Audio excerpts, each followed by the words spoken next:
Good morning, everyone, and thank you for joining our event with our guest speaker, Professor Deepa Badrinarayana from Chapman University. I'm Oben Zaou, and I'm delighted to say a few words about our program, which is funded by the European Commission through the H2020 and Marie Curie Actions. So next month, our series will also feature 3 different speakers, including Professor Katrina Wiman from New York University, Professor Kerry Coglianesi from the University of Pennsylvania, and Professor Don Elliott from Yale University. So please feel free to visit our website, www.law.uh.edu/inner-center, where you will find the upcoming events in the series and the great lineup of our past sessions and speakers. Feel free to use the chat box for your questions, and in due course, I will be providing you with the name and the email address of the person in charge of the CLE credit when it comes to our event. I now will turn it over to Professor Victor Flatt, our chair and the co-director of the Inner Center. Thank you so much, Aubin. Welcome, everyone. We're really happy to have you here, and we're very happy to have Professor Deepa Badrinarayana here to speak to us today on, of course, the pursuit of environmental justice. And Professor Badrinarayana, the so-called godfather of environmental law, when he saw the title, said, "Oh boy, you guys are really going to go for it today, aren't you?" And so yes, the answer to that is yes. Professor Badrinarayana is a professor of law at Fowler School at Chapman University. She teaches in international law, international environmental law, climate change, and torts. Her scholarship is primarily focused on climate change and environmental law, with emphasis on human rights and international law dimensions. And those of you who are in the environmental law community who follow our discussions will know that she is a very important voice on many discussions about climate and energy and human rights. And I'm pleased to say, I feel like I knew her back when she was just getting started, and have really enjoyed watching her career grow and all of the contributions she has made. Again, as Aubin noted, you can put your questions in the chat. Again, we are trying to do this a bit more informally so that I may even ask if you want to raise your question and have the discussion. This is being recorded, and you will see CLE credits before the end of the session. So without further ado, I would like to turn it over to Deepa. Thank you so much. So good morning, everyone. First of all, I would like to begin by thanking ENR Center and Aubin for having contacted me and invited me to speak today. This is such a terrific series, and I've been watching over the year plus that you've been putting together some really interesting talks out there. And I have always been, it's too early for me to get up and watch, but I've been watching the recordings and it's been great.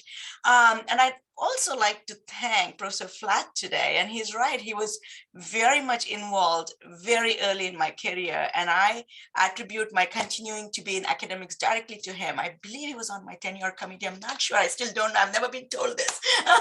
So I don't know. So, it's really a special honor and privilege to be here today, to be speaking in one of his programs. So in terms of this paper itself, I see some familiar faces who might have, already heard this paper before. So feel free to pitch in and say, hey, I got this. You didn't incorporate some of these changes.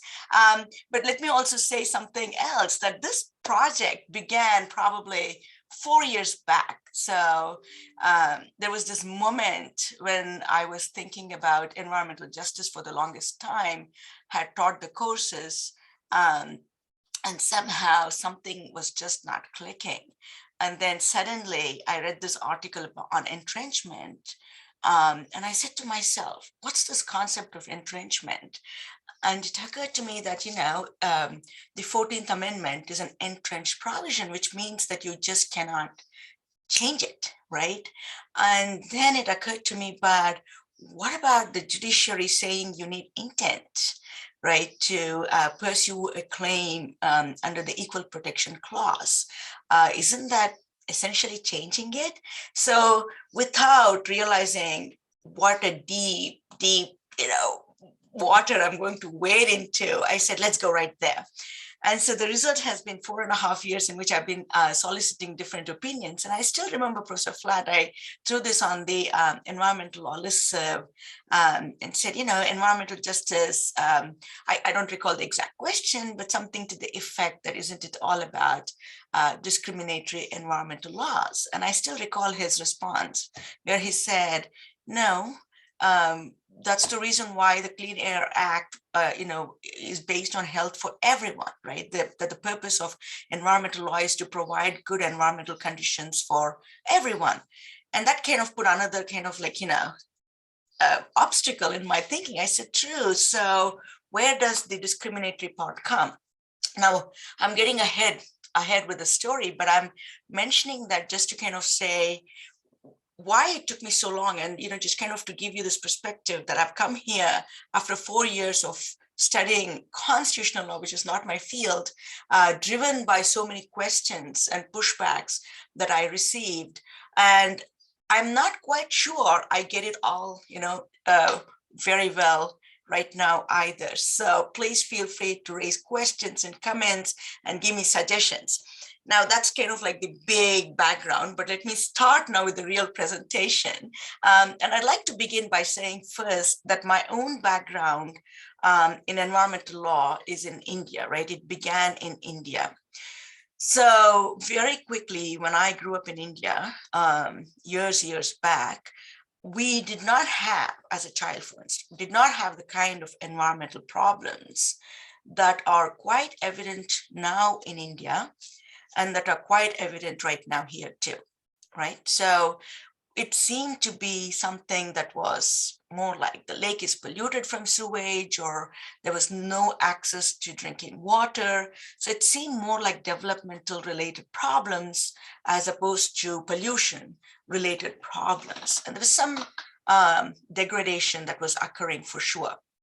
So years after, when I went to law school, and then I met Nick Robinson from PACE when I was at law school in India, and he kind of pulled me into this field, I was still left with this question: what is environmental law? What does it really do? How do we kind of bring it to India? What will it do in India?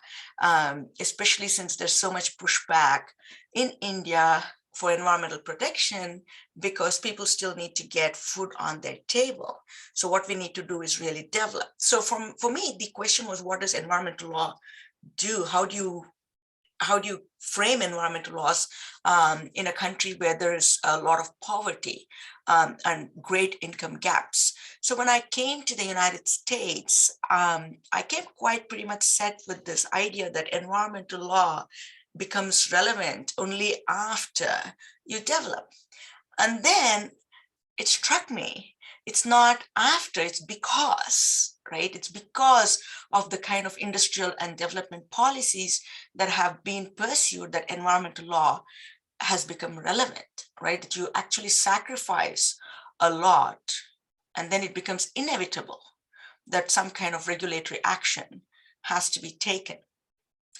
And then I took this one class on environmental justice in PACE, where I was introduced to this additional dimension of environmental justice. So it was hard enough to kind of wrap my mind around the question of environmental law and how it can work in the context of development and in low, countries where there are income gaps. And then boom, here's another dimension that in one of the foremost economies, right? The biggest economies in the world, there are gaps within the environmental, law discourse. And so, but I left that behind for the longest time. But I was so caught up, I was so taken by this that I taught a course or two back at Chapman as well, and it still didn't click together. I just couldn't wrap my mind around this question of environmental justice, what the legal implications of environmental justice were, and how it would actually work. And I'll add a quick dimension as well to this, which is I come from a country where there are caste-based discrimination practices that take place. So whereas there are race-based discrimination, and in India there are race-based discrimination as well, but it's not as predominant as it is in, say, it has been in the United States and other countries in the world.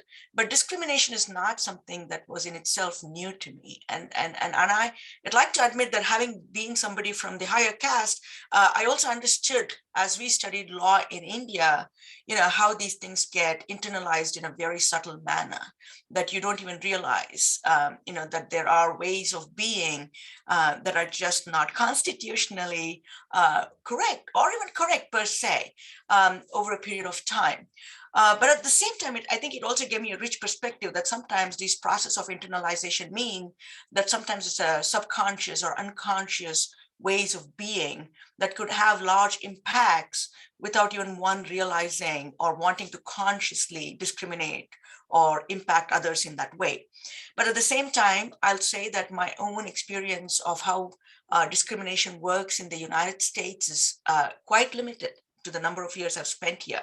So I always, start off this presentation by apologizing, and I'll do the same here, for any thing that I might say that is not well informed or well grounded in the history here.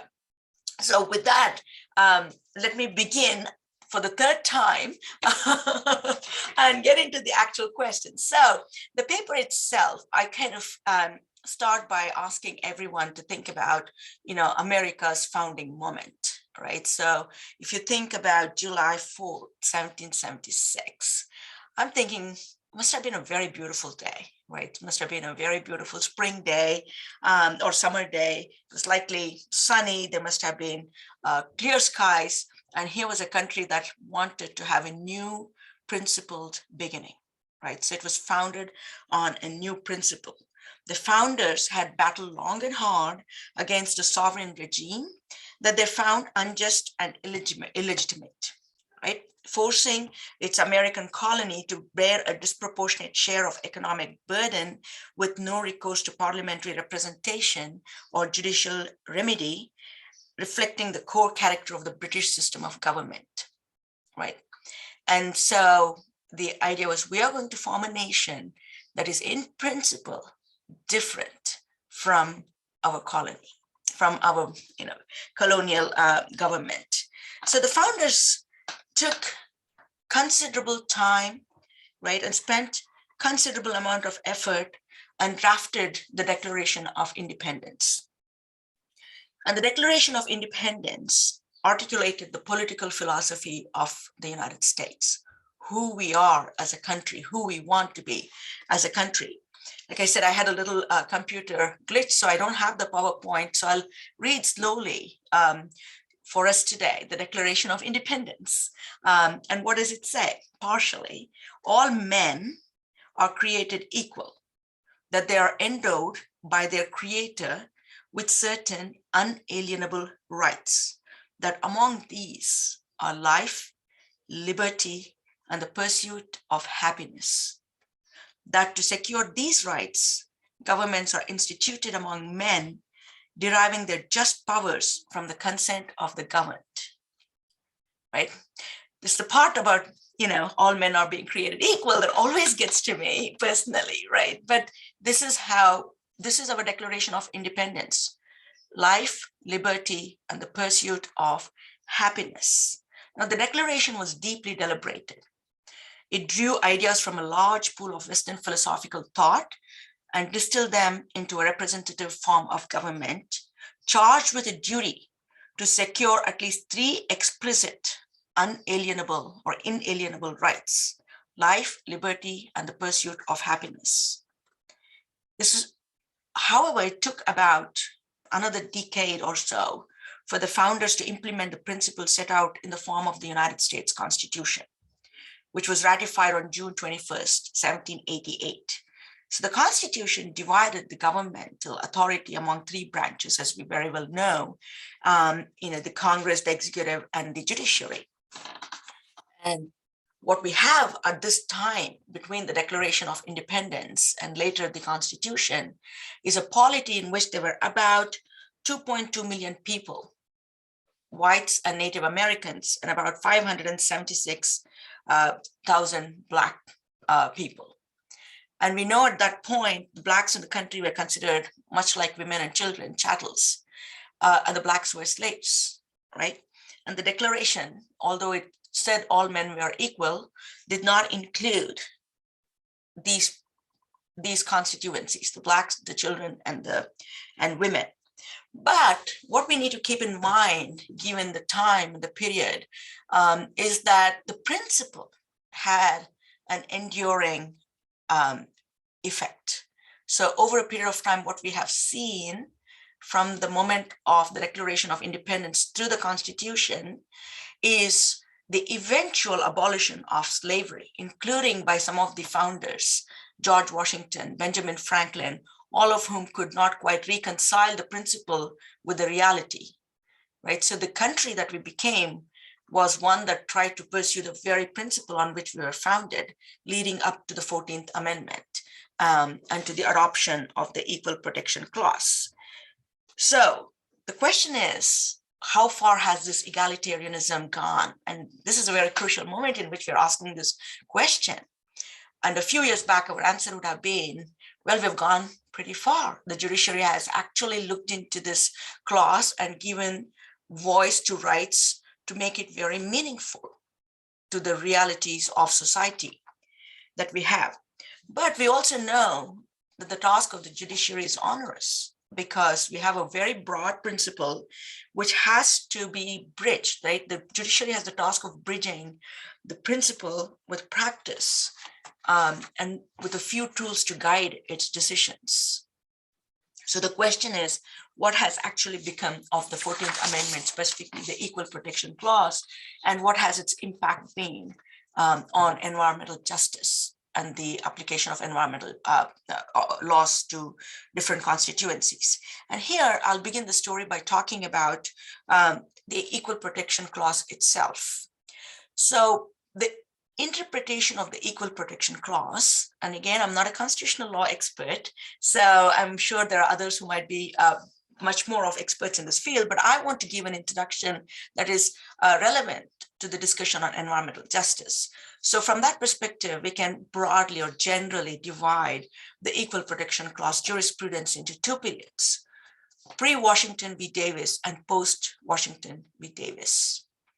In the pre-Washington v. Davis period, notably in the Hicks case, the Supreme Court found that, very generally speaking, the disparate impact was subject to scrutiny, right, or would trigger scrutiny of the court under the Equal Protection Clause.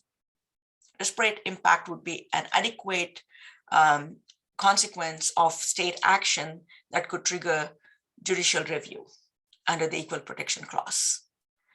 And then we move forward to Washington v. Davis. With Washington v. Davis, the central interpretation of the Equal Protection Clause changed.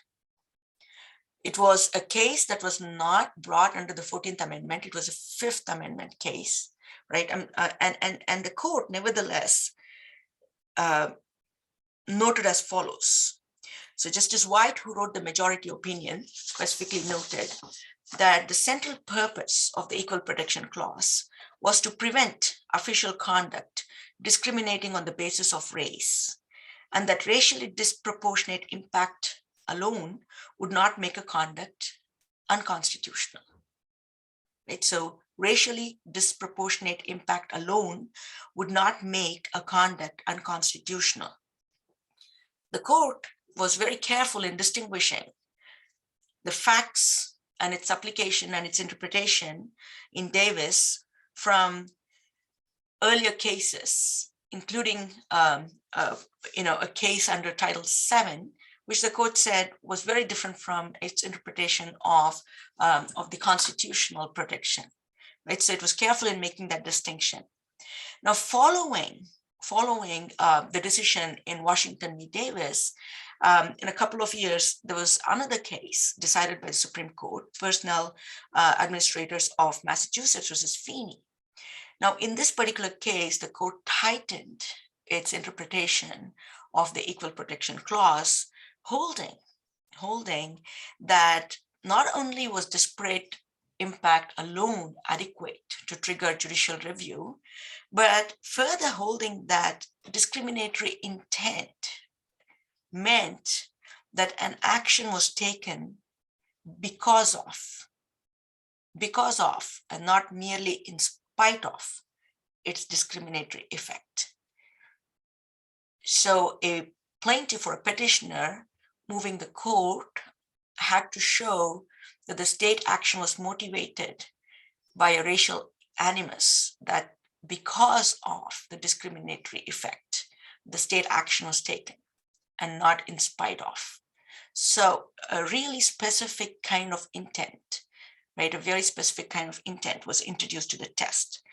Now the question is, what has been the effect of all of this on environmental application of environmental laws, and what has been the impact insofar as the environmental justice discourse is concerned? And for that, very quickly, and this is again well documented and well-researched scholarship is out there on this question. So I'll go on to say very briefly that the journey in regard to environmental justice has been as follows. Now, the first part is we do have, as Professor Flatt reminded me in his email, environmental laws that don't really directly talk about discriminatory application in any manner, right? What do the environmental laws do? Starting with the National Environmental Protection Act. They set out a framework for environmental or evaluation of environmental impacts, and all the cases that followed in the regulations and laws that followed in the 70s onwards focus on ensuring that environmental laws are applied in a manner that is in no way discriminatory, right? It tries to achieve the maximum best qualities of air and water within a regulatory framework that is achievable. So where does the question of environmental justice pop in? So what we have realized over the years, as many of you in this forum know, is that some communities realized, notably communities of color and low-income communities, realized that they were not benefiting from environmental protection laws in the same ways that others were. So the question was, so why is that happening? What should we do about this? And what has been the impact of the Supreme Court's interpretation of the Equal Protection Clause on all of this? So what we see is that, if you give me a minute, what we see here is that over the period of time that the Davis application of intent has kind of flowed into the application in regard to environmental protection challenges. So notably, in the case Rice versus Kay, where an Equal Protection Clause challenge was brought in regard to a landfill that was located in a predominantly Black community, the court actually noted and that the problem was that there was no proof of discriminatory intent in the permitting process. They said the petitioners could not show that the landfill had been located or the permit had been granted with the intent to discriminate against the community in that particular situation. Disparate impact alone would not be adequate to move that challenge forward. So there had to be proof of intent. So what the environmental justice plaintiffs did next was to turn to the Civil Rights Act, Title VI. So Title VI of the Civil Rights Act is a landmark. I mean, the Civil Rights Act itself is a landmark legislation that was passed by Congress with the purpose of ending segregation and providing full citizenship to all Americans, including notably Black Americans, specifically to ensure that voting rights, desegregation, etc., were provided to communities that had long been disenfranchised. Now, in regard to the environmental protection or environmental justice aspect of this, we specifically have Section 601 and 602, which are quite limited in scope in themselves, because what they do is they prescribe discrimination in federally assisted programs.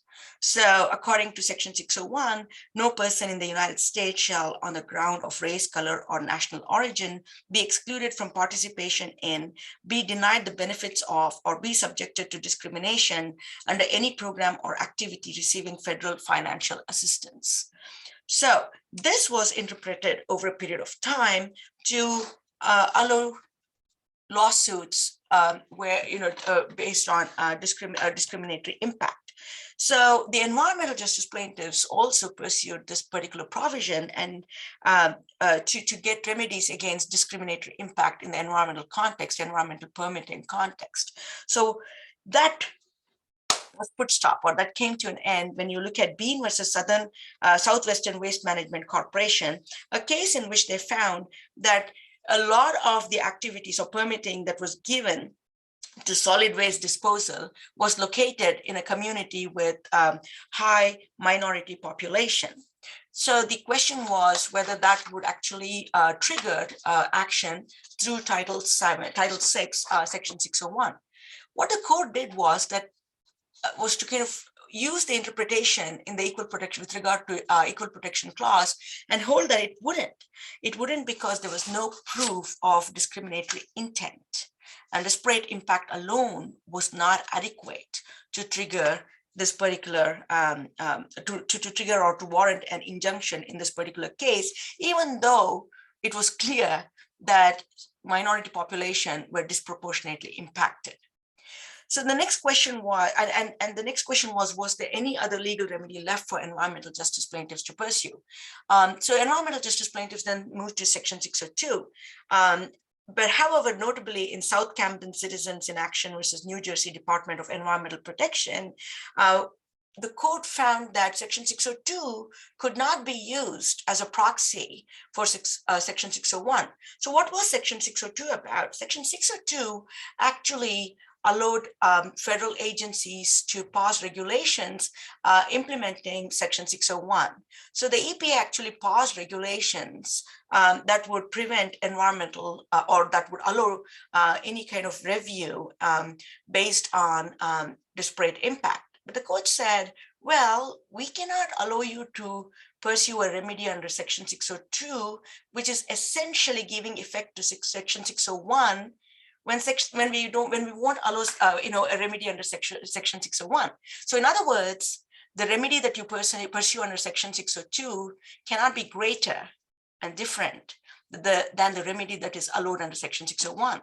So if an environmental justice plaintiff cannot bring an action based on discriminatory impact or disparate impact under Section 601, we cannot allow the same under Section 602. So the result was that eventually Title VI was no longer an option available for environmental justice plaintiffs either. So the question is, where do we go from here?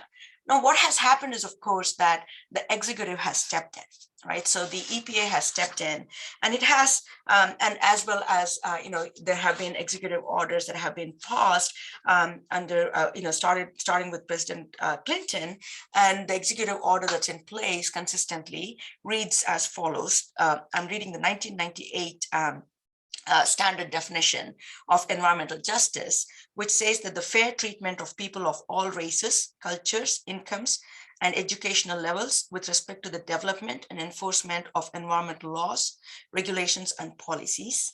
Fair treatment implies that no population should be forced to shoulder a disproportionate share of exposure to the negative effects of pollution due to lack of political or economic strength.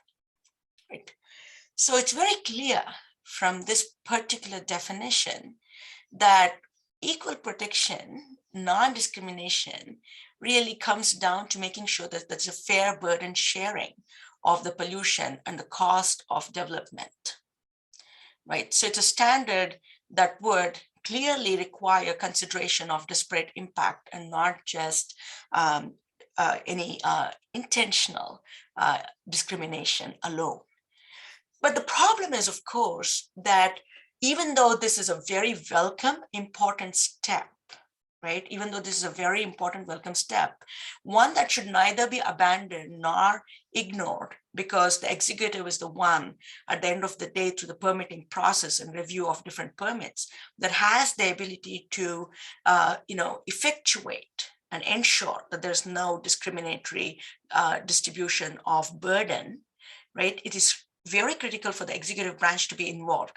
So whatever I'm going to say going forward is it should not in any way be construed as undermining executive level action to make sure that there is a fair treatment and fair distribution of environmental burden. But the point here is that I think is important for us to consider is what happens when the executive fails in this particular mission. The remedy is very limited. It's not that there are no remedies. There is, after all, an Office of Civil Rights that provides administrative review process. And there's also the External Civil Rights Compliance Office within the Office of the General Counsel. And particularly within the Biden administration, there are ongoing efforts to strengthen administrative review and to deliver environmental justice. But what we've seen is, if you look at a couple of administrative cases, even though there is room for challenging administrative decisions on the ground that they do not adequately enforce the mandate set out for them, often the time taken to actually completely review these challenges have not really been very robust. And environmental justice plaintiffs have had very limited success as well because of that reason in pursuing any remedies for failures within the executive framework or executive mandate. So while much has been done on the executive front, it is not failure proof, so to speak, right? There are a lot of administrative hurdles to making sure that that the mandate is given or the regulation is given full effect. So, for instance, I came across this case, Californians for Renewable Energy versus United States Environmental Protection Agency, where the court upheld the declaratory relief against EPA, chastising it for arguing that it had no mandatory duty to act on Title VI complaints. So that's kind of a positive development to kind of show that there's been a great judicial focus to make sure that there is enforcement. But at the same time, it takes a lot of time and effort to pursue these remedies, and it's not always effective. So what else are we left with? So the other option, of course, that's worth considering for a minute is what Congress has been doing. We would say not much, but there have been efforts within Congress to pass legislation on environmental justice. So we do have the Booker Environmental Justice Bill, which tried to codify, right, which would essentially codify the 1994 executive order and would state, and has stated as its objectives, requiring federal agencies to address disparate environment and health impacts on populations of color, communities of color, indigenous communities, and low-income communities, and to strengthen the rule of law in regard to environmental justice, as well as increase administrative coordination and cooperation among different agencies. to provide subjects of the legislation meaningful access to public information and opportunities for participation in decision-making affecting human health and the environment, and to mitigate inequitable distribution of burdens and benefits, as well as require consideration of cumulative impacts in permitting decisions, and clarify congressional intent to afford rights of action pursuant to certain statutes and common law claims, and to allow a private right of action under Title VI of the Civil Rights Act. And the problem is here, of course, that beyond our reading, we haven't seen much progress, and we're unlikely to see much progress, right, on the congressional front. But what is critical here is to note what is really missing in the current debate within the executive order, right, or within the executive purview, the right to pursue a remedy, a private cause of action. And I think this is very fundamental to our legal system, to our tradition as a common law legal system, which Congress tries to address, but which has not seen any progress, right? So the result is on the one, and plus, and this is of course probably, presumably, challengeable. But if you look at the Supreme Court's jurisprudence generally on disparate impact with respect to, say, fair housing, the court has been tightening the scope of disparate impact review as well. So for instance, assume that the congressional legislation goes forward.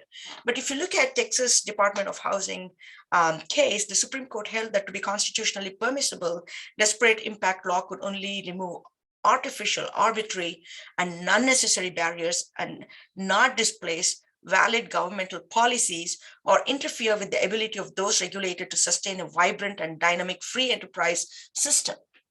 So this raises the question that even where an environmental justice law to pass at the congressional level, especially in the environmental context, can it be limited by this standard?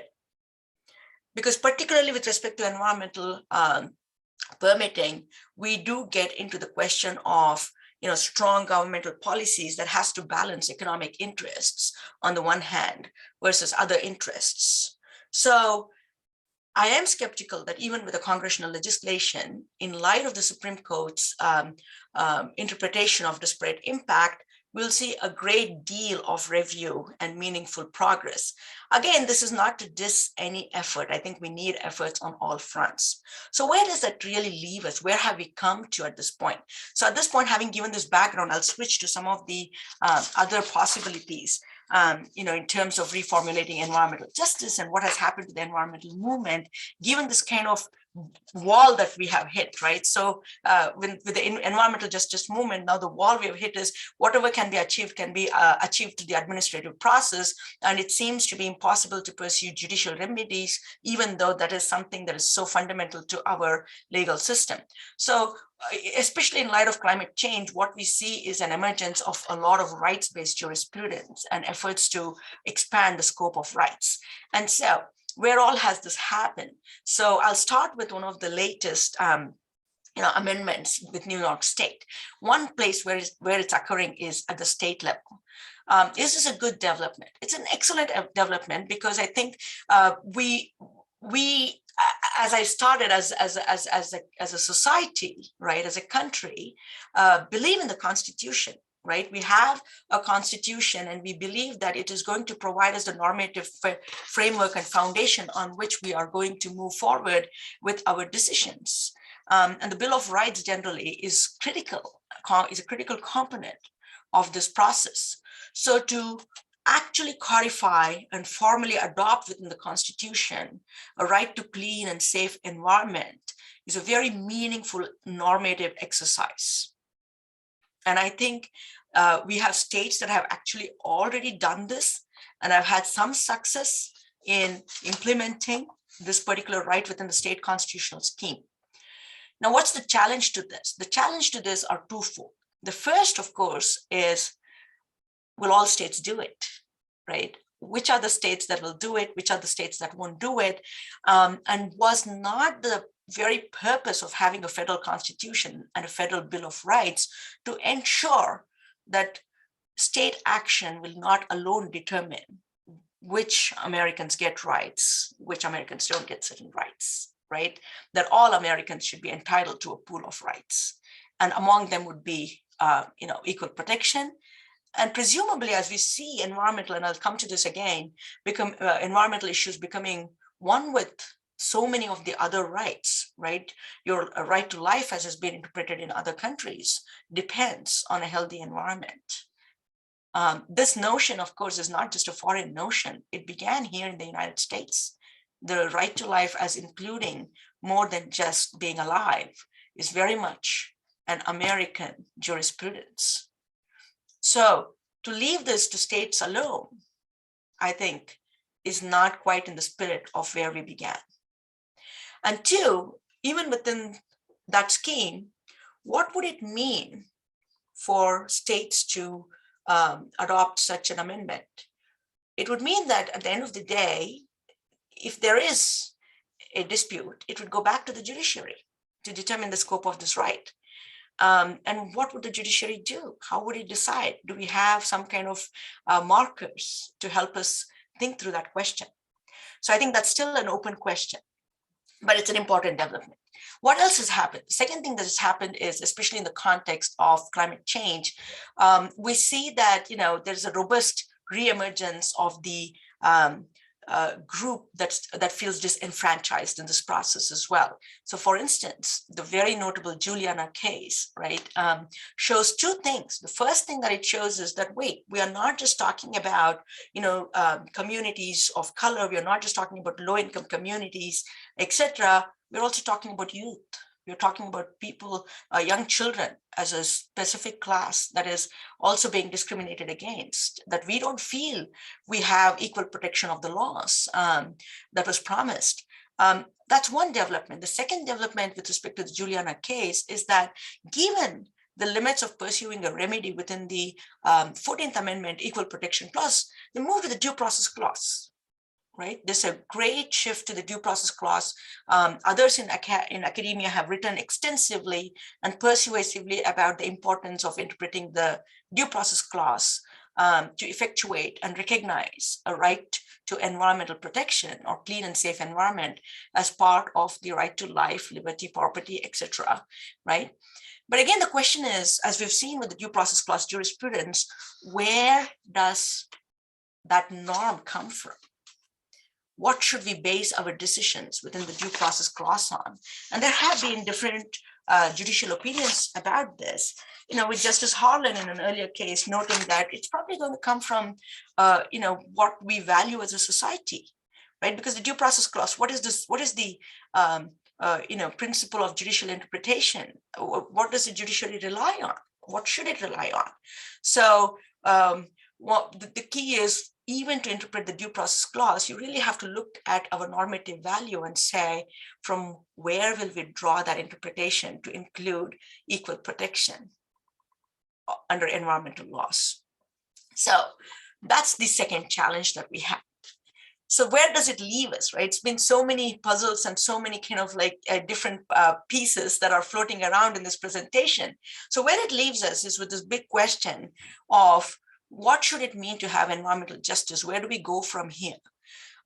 Because we do have an increasing amount of inequality, not just wealth inequality. I found an interesting research that, during the 18th century, there was a lot more income parity despite slavery, etc., than we have today.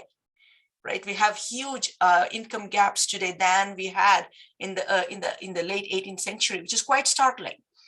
At the same time, we also see that our environmental problems are increasing. We do see that climate change particularly is a big challenge. And we do know that we're going to see communities, certain communities, low-income communities, people of color, children, probably older people. There's a Swiss case in which certain older people filed a claim saying that, we are going to be more affected because we as older people are not going to have the same robust resilience to climate change and growing heat. So we see that the communities or the class that is going to suffer a disproportionate impact because of climate change and because of growing environmental problems is actually growing bigger. And still, the law within which you can pursue a remedy is very limited. We don't have a climate change legislation, right? We really do not have concrete laws that talk about how to make sure that there's equal protection. How did we get here? So I'll take a few minutes just to talk about two more things very quickly. The first is, and here's where I think I began to think about how do we look at this problem. And I said, well, let's look at two things. The first thing is, how did we get here? How did we get here where certain communities didn't join the environmental law movement?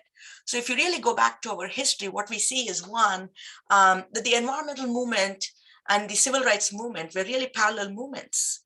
I always think, and I say this with great pride and with great admiration, right? When I see some of the documentaries involving the Love Canal case, I see Louis, who's the kind of the central figure there, saying that we need homes, that we are relocated from this chemical pollution, that our children are safe, and then locks up EPA officials who come to visit the neighborhood, and then gets a phone call from the White House during the Carter administration saying that we will provide you, temporary residence or temporary relocation until we find a permanent place to relocate you, and no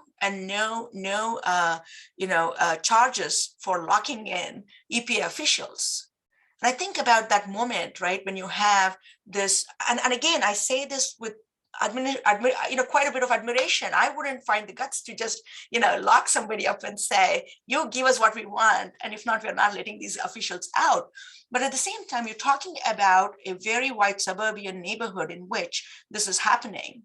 And then you think about what's happening at the same time in another America, where people are just fighting for desegregation, a right to schooling, a right to basic housing. So we have actually two parallel stories occurring in the United States during the same period of time. And why am I saying this? I'm saying this only to note that the low income, or even specifically the people of color, Black communities, were not in the same position as others were. So they did not probably even think for a minute that environmental pollution is a problem. They were never exposed probably to the environmental pollution that some of the other communities were exposed to. So it never occurred to them to join or even think of joining the movement any more than the environmental communities thought that might be a problem, right? This was not intentional in any way or conscious in any way. And I think about this, and this is probably speculation. So what happens? What happens to these, fair housing issues? What happens at the administrative level? Did it happen? I don't know. Could it be that certain communities then who got fair housing ended up in places where, being unaware of environmental pollution, it became quite an administrative convenience. Again, not intentional, but an administrative convenience to be able to locate housing and environmental permits being granted in those communities where there was not a robust awareness about the environmental problems. Did that happen? I don't know. But what I think is very clear is that there are two separate movements, that the civil rights movement was very much divorced from the environmental movement, and that the result is that there's been no cohesion between the two in its inception. But where does that leave us? Where do we go from there, given all the problems that we have from a legal interpretative perspective? And after giving careful thought, I went in from entrenchment, and where I said, okay, should we say that the judiciary has somehow de-entrenched or unentrenched this particular provision? Then I said, well, this is the scope of judicial interpretation. We don't know what that scope is, and it's not up to us to challenge in air. It is not up to me as someone who's not a constitutional expert to get into that, wade into those waters. But what we do need is some kind of perspective here as to how we reconcile these differences. And I thought a fine point to go back to is our Declaration of Independence, because the question has, where is this value, even if we were to pursue it under the due process clause, for instance, where is the value for equal protection? Where is the value for ensuring that's equal protection or equal burden sharing? And I'd say that we need to think about the Declaration of Independence and think about it carefully. Now, the environment itself has changed, I'm sure, tremendously since the Declaration of Independence, right? So we barely had industrialization in the late 18th century when the Declaration of Independence was adopted. There must have been, a lot of great natural beauty when the Declaration was adopted. There was land everywhere, right? And you see this in the founders' vision of the country. They were all agrarians for the most part, who believed in the produce of the land. I think Benjamin Franklin, was particularly, fond of saying that it was the honest way of making wealth was to actually farm and not go to war or even trade, right? So what are can these principles actually endure? And I'd say they should endure. And I say they should endure and they should inform our decision-making in all three branches of government.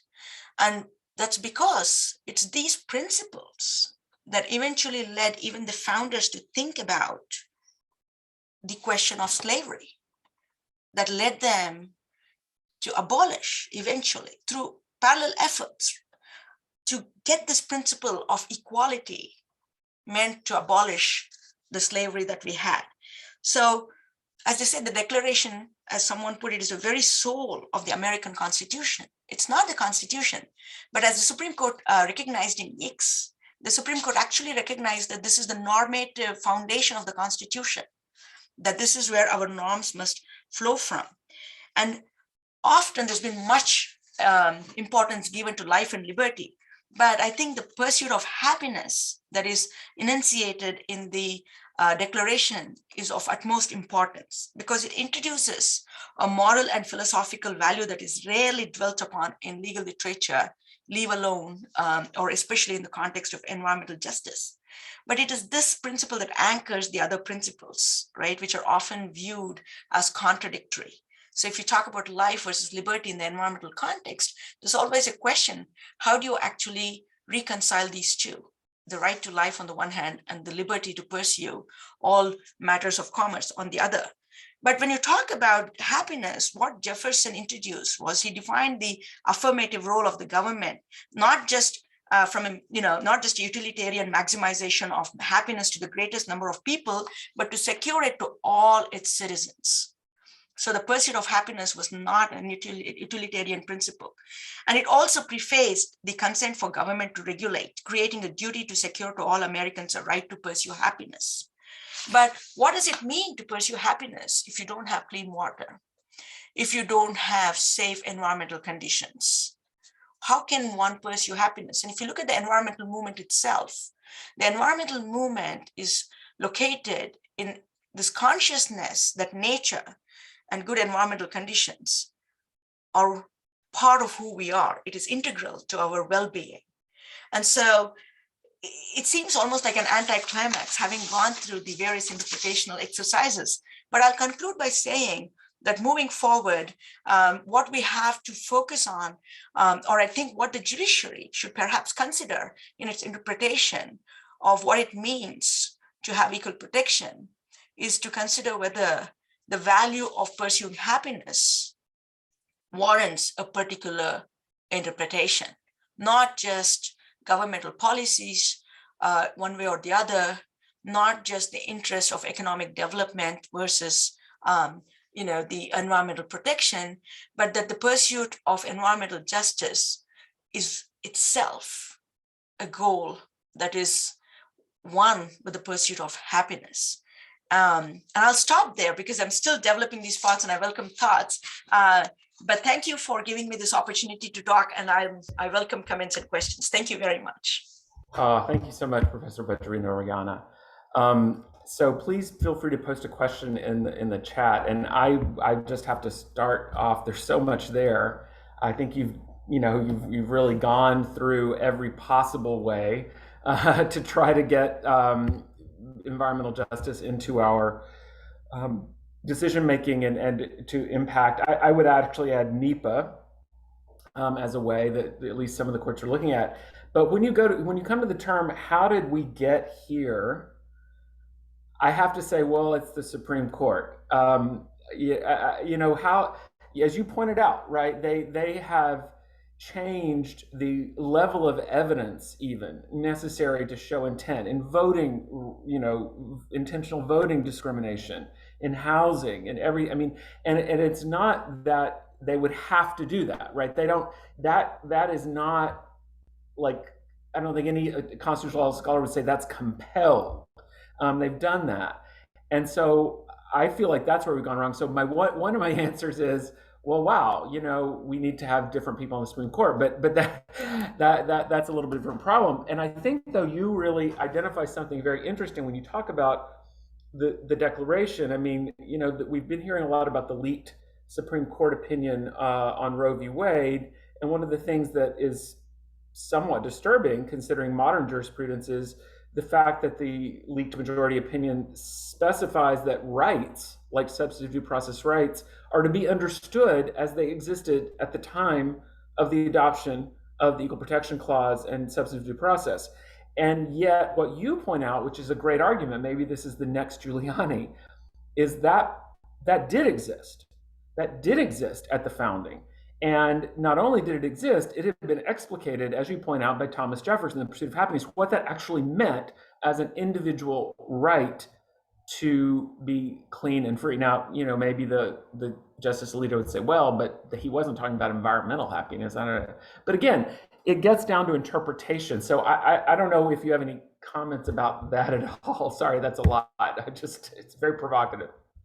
Thank you very much. No, I agree with you on NEPA completely, right? It's in like I said, I'm sorry, my computer just kind of decided to act on me, so I didn't have my PowerPoint slides, so I do apologize. I think it's a great point. And I think, you know, to respond to your question, I agree. I think, you know, the reason I went back to the Declaration is we often stumble and we seem to think that, I don't know where we start, right? I don't know what the starting point is, whether it's our law school education that we get. And so we look at it in a very doctrinal manner. But I think the starting point is way before. So Jefferson, and then the reason I picked on the Declaration of Independence is that Jefferson could have just taken out from the Lockean theory, right? So his whole philosophy was based on the Lockean theory of life, liberty, and property. And he could have just left it at that, but he made a deliberate choice to not say life, liberty, and property, but said the pursuit of happiness. And so I think I agree with you that when we talk about the pursuit of happiness, we talk about something much more fundamental than you know, life, liberty, or property. And happiness could be different for each other. But when we talk about the individualistic philosophy that we pursue in the United States, we must understand that what it means is that we enable or we ensure that the individual's happiness is not interfered with, because we are a government where the consent to govern has been given on the premise that our pursuit of happiness will be protected. Right. So Right, I would say that, you know, if that's the basis, yeah. you have to take into account different ways of doing that. So we have time. I want to give Professor Polsky a chance to ask a question. We have time at least for you to do that, Professor Polsky. Oh, thank you, Deepa. This was so provocative. And I think you're taking this back to the Declaration of Independence for a solution, a pre-constitutional solution is brilliant and spot on. And I think I lowered my hand because I think you basically just said what I was going to urge you to say in explicating this, which is that the choice of the word happiness over property in that list of three things was so deliberate. I mean, it wasn't just a rhetorical flourish. It was really a Jeffersonian documented decision to elevate this moral consideration and this universality over the sort of crassness of utilitarian focus on property or a focus on material well-being. And so I just think when you introduce this concept it'll be important, as you write about this, to really talk about how, if anything, that word was the most deliberately chosen of the three in that list, even though it's the one that's been effectively written out of constitutional jurisprudence. So thank you so much for this incredible talk. Thank you so much. I'm so excited to see you finally. We've been communicating. Thank you. So we are almost out of time. This is so interesting. Thank you so much, Deepa. I really, really appreciate it. I've really enjoyed this. I'm going to pivot over to Aubin for the CLE issues. And thank you all again. And thank you. I know we'll have many more people seeing this recording. It's very, very exciting. And I will turn it over to Aubin. Thank you. Thank you so much. So I've communicated the CLE credit number through the chat box. And in case you have any issue, you can contact directly our colleague, Tanisha Green, with the email conveyed through the chat box. So just one quick thing. Our next speaker will be Professor Katrina Wiman, and she will talk about the crafting of the US energy and climate policy. That will be on June the 2nd. Thank you so much. Thank you all again so much. Thanks everybody. Thank you, everyone. Thank you. This was great. Excellent. Thank you. All right. Goodbye.